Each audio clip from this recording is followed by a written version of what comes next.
Bismillahirrahmanirrahim. Innal hamdalillah nahmaduhu wa nasta'inuhu wa nastaghfiruhu wa natubu ilaih. Wa na'udzu billahi min syururi anfusina wa sayyiati a'malina. May yahdihillahu fala mudilla lahu wa may yudlilhu fala hadiyalah. Asyhadu an la ilaha illallah wahdahu la syarika lah wa asyhadu anna Muhammadan 'abduhu wa rasuluh. Allahumma salli wa sallim wa barik ala sayyidina Muhammad wa ala alihi wa sahbihi wa man tabi'ahum bi ihsanin ila yaumiddin. Rabbi syrah li sadri wa yassir li amri wahlul 'uqdatam min lisani yafqahu qawli. Assalamualaikum warahmatullahi. Sidang pendengar Putrajaya FM, tuan-tuan dan puan yang dirahmati Allah sekalian. Alhamdulillah kita sudah memasuki ibadah berpuasa yang saya kira pada hari kedua. Jadi bagaimana dengan puasa kita? Sepatutnya awal-awal ni kita rasa semangat lah.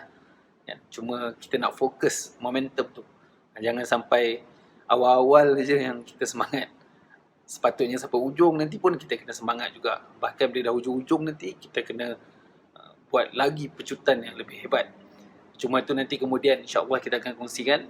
Cuma awal-awal ni saya nak berkongsi yang mungkin badan terasa sedikit letih sebab kita pun dah lama tak puasa kan. Tapi semangat tu kuat sebenarnya. Bila semangat kuat, insya-Allah puasa ni jadi mudah. Sebab sebahagian daripadanya pun memang psikologi.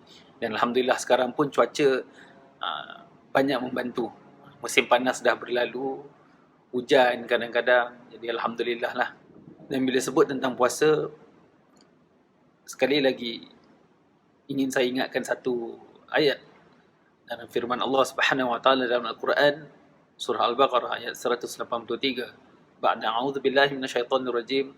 Ya ayyuhalladzina amanu kutiba alaikumus shiyam kama kutiba alal ladzina min qablikum la'allakum tattaqun. Wahai orang-orang yang beriman, diwajibkan ke atas kamu untuk berpuasa sebagaimana diwajibkan ke atas orang-orang sebelum daripada kamu, mudah-mudahan kamu bertakwa. Ayat ni memang ayat puasa, antara ayat yang menjadi dalil khusus tentang pensyariatan puasa. Dan ayat ni juga jadi bukti bahawa puasa ni bukan baru kita. Bukan kita je yang baru mula-mula dapat. Umat terdahulu, Ahlul Kitab pun dah ada dah ibadah puasa ni. Yang merupakan antara ibadah yang lama lah. Ahlul Kitab memang dah buat dah puasa ni. Cuma ada beza antara puasa Ahlul Kitab dengan puasa kita pada hari ini. Sampai ke hari ini. Bermula daripada dulu sampai ke hari ini, puasa kita dan puasa mereka ada beza. Dan sebab itu Allah Subhanahu Wa Taala mengingatkan kita bila Allah menyebut la'allakum tattaqun. Dan bila la'allakum tattaqun, semoga kita tergolong dalam golongan orang bertakwa. Fokus kita ni sebenarnya yang paling utama tu nak rujuk pada takwa tu. Itu ialah ruh puasa yang sebenar. Benar, tidak dinafikan. Mengetahui hukum hakam, halal haram, batal atau tidak batal ketika berpuasa tu memang penting. Betul, memang penting. Sebab tu ayat selepasnya Allah Subhanahu Wa Taala menyebut ayyaman ma'dudat. Berpuasalah pada hari-hari yang telah ditetapkan. Sebab puasa ni ada aturan dia.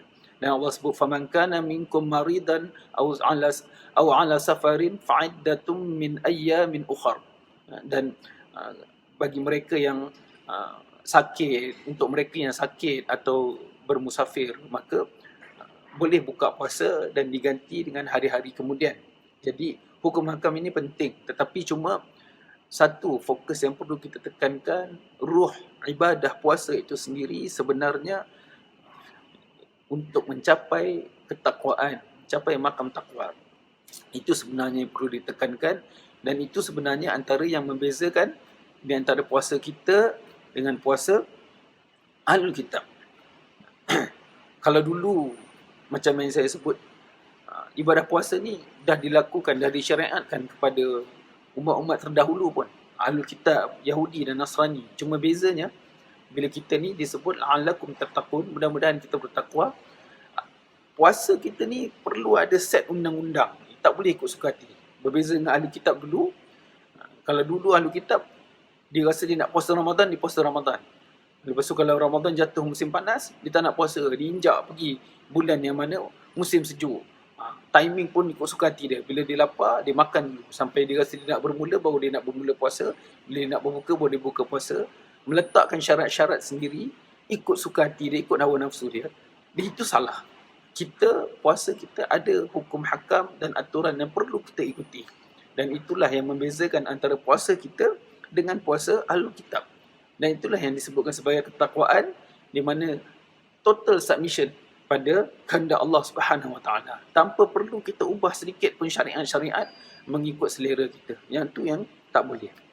Sebab tu juga Rasulullah sallallahu alaihi wasallam ada warning, beri peringatan kepada kita, rubba sha'imin laisa lahu min siyamihi illa al-ju'.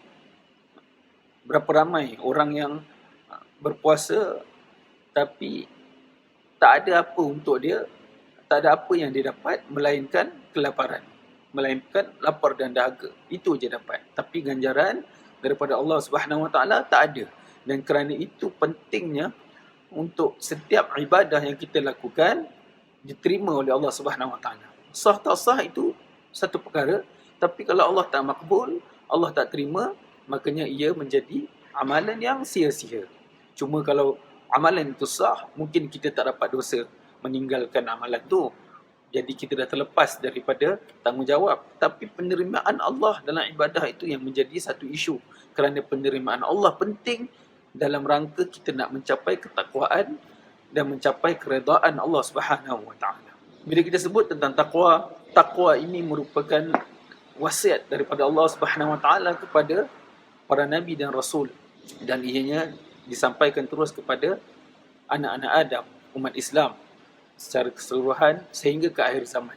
Ianya merupakan satu pesanan dan wasiat dan perlu diikuti dan dicapai. Dalam Quran ada banyak ayat-ayat yang menyeru, mengingatkan kita kepada ketakwaan. Tapi kalau nak bagi ucapan, nak bagi khutbah, biasanya Rasulullah sallallahu alaihi wasallam akan ulang 3 ayat ni, yang mana yang pertama, ya ayyuhalladzina amanu taqullaha haqqa tuqatih wa la tamutunna illa wa antum muslimun.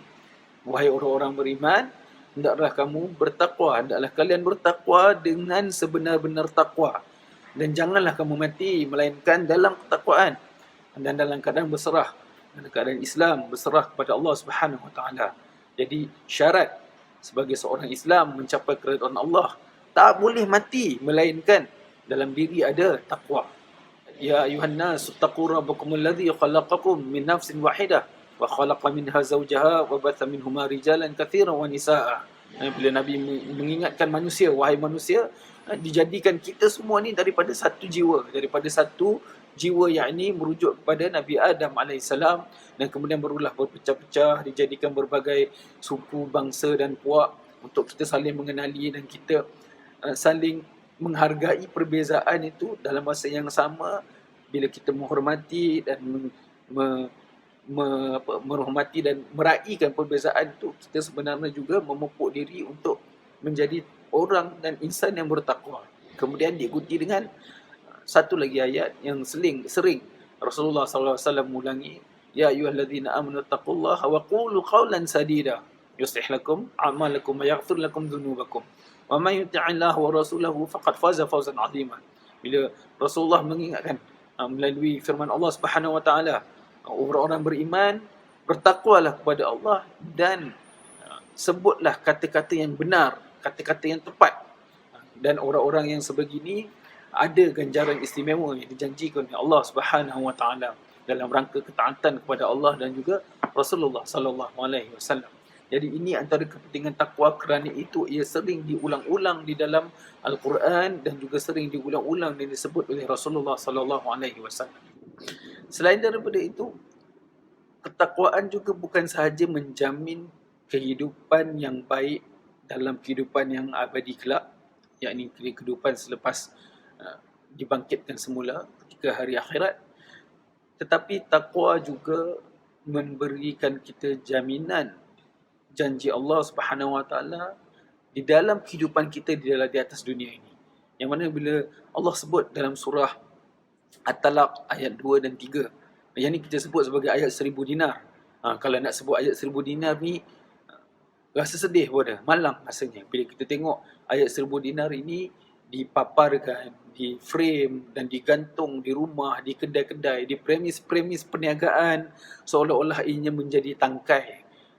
Bukan tangkai, tangkal. seolah-olah ia menjadi tangkal untuk meraih rezeki, untuk menjadikan perniagaan kita prosperous, jadi lebih kaya dan sebagainya. Sedangkan ayat ini tujuannya untuk dihayati dan diamalkan.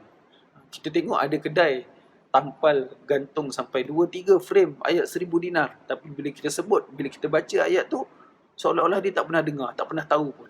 Jadi ayat tu semata-mata digantung seolah-olah menjadi azimat dan juga tangkal untuk membawa masuk rezeki.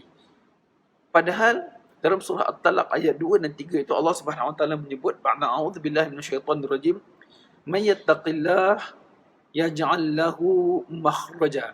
Barang siapa yang bertakwa kepada Allah Subhanahu Wa Taala, Allah akan berikan kepadanya jalan keluar daripada setiap kesulitan dan masalah. Allah akan buka pintu-pintu jalan keluar kepada setiap permasalahan kita di atas muka bumi ini. Dan direzekikan kepadanya daripada rezeki daripada jalan yang tidak disangka-sangka. Jadi sebenarnya intipati ayat yang disebut sebagai ayat 1000 dinar ini ialah ketakwaan dan submission kita kepada Allah Subhanahu Wa Taala. Bukannya digantung, di frame untuk dijadikan tangkal dan dijadikan perhiasan, sedangkan sudah bertahun-tahun ianya digantung di premis perniagaan kita, tak pernah kita nak baca. Jadi ini antara satu kesilapan yang mana-mana kita dapat tengok. Saya tidak menyatakan menggantungkan ayat Al-Quran ini salah, tapi Al-Quran ini tidak diturunkan semata-mata hanya kerana itu, tetapi untuk dipelajari, dihayati dan juga diamalkan. Dan intipatinya itu perlu ada dalam kehidupan kita sebagai hamba Allah Subhanahu Wa Taala.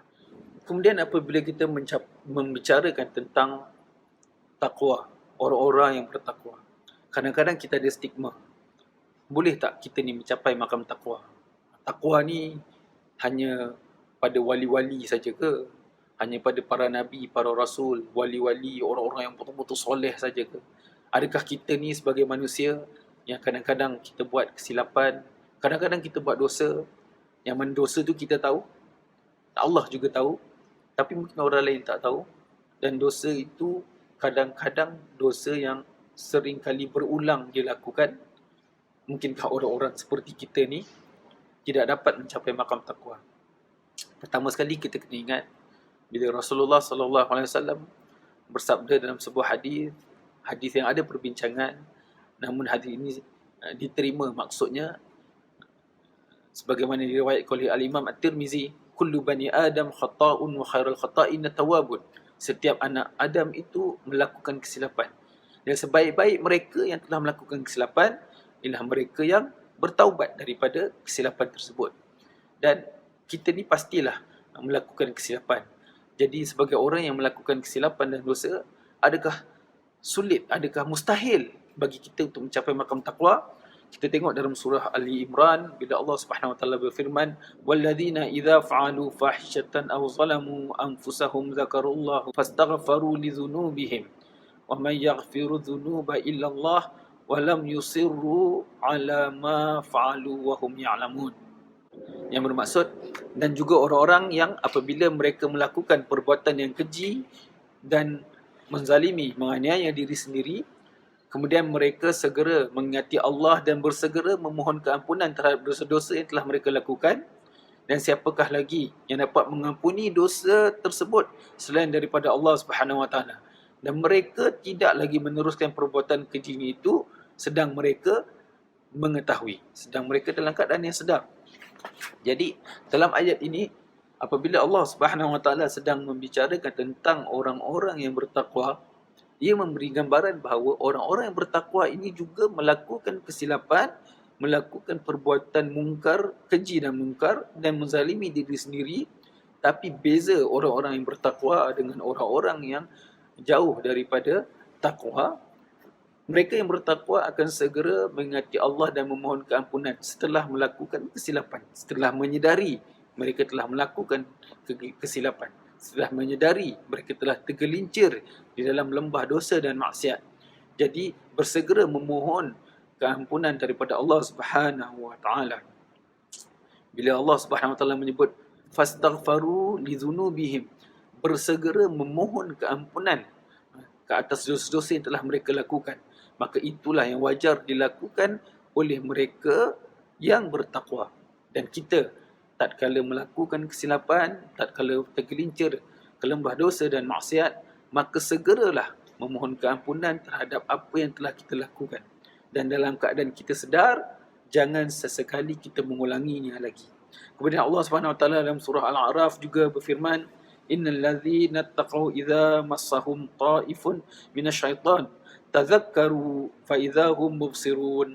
Sesungguhnya orang-orang yang bertakwa bila mereka disentuh oleh rasa was-was dan hasutan dari syaitan, mereka akan segera ingat kepada Allah Subhanahu Wa Taala. Maka ketika itu juga mereka akan melihat kesalahan-kesalahan yang telah mereka lakukan. Jadi ini beza orang yang bertakwa dengan orang yang jauh daripada takwa. Yang mana hasutan-hasutan dan bisikan-bisikan daripada syaitan untuk kita melakukan kesilapan dan dosa itu akan senantiasa ada, akan senantiasa timbul dalam diri. Tetapi yang membezakan orang yang bertakwa ialah apabila mereka akan segera mengingati Allah dan segera membersihkan diri daripada hasutan tersebut dan segera mengingati muhasabah, menilai kembali diri dan kesalahan-kesalahan yang telah kita lakukan. Jadi sebenarnya makam takwa ini bukanlah sesuatu yang mustahil untuk dicapai. Bukan hanya milik para nabi dan para rasul. Secara umumnya, of course, mereka ialah golongan yang terbaik dan mereka ialah golongan yang mencapai makam keimanan dan ketakwaan yang paling tinggi. Tetapi ia tidak mustahil bagi orang-orang biasa dan orang-orang kebanyakan seperti kita. Maka kita masih mempunyai ruang untuk bertaubat dan mencapai apa yang disebut sebagai makam takwa. Dan apa yang membezakan sebenarnya, apa yang kita lakukan boleh memberikan kita peluang untuk mencapai makam takwa. Sedikit sebanyak ianya bergantung kepada niat kita, keikhlasan yang ada dalam jiwa kita. Jadi membicarakan tentang niat juga merupakan satu topik yang agak menarik. InsyaAllah jika diberi kesempatan, kita akan berkongsi tentang apa yang disebut sebagai niat. Apatah lagi ketika bulan puasa ni, bulan Ramadan ni, ibadah puasa ni, ada yang setahun sekali baru nak revise, baru nak murajaah niat puasa. Jadi doa-doa niat-niat ini sebenarnya ada perbincangan yang menarik untuk kita semak. Dan insya-Allah jika diberi kesempatan, kita akan berkongsi lagi pada hari esok tentang apa yang disebut sebagai niat dan isu-isu yang berkaitan dengannya. Aqulu qawli hadza wa astaghfirullahal azim li wa lakum. Subhanakallahumma wa bihamdik, asyhadu an la ilaha illa ant, astaghfiruka wa atubu ilaik. Assalamualaikum warahmatullahi wabarakatuh.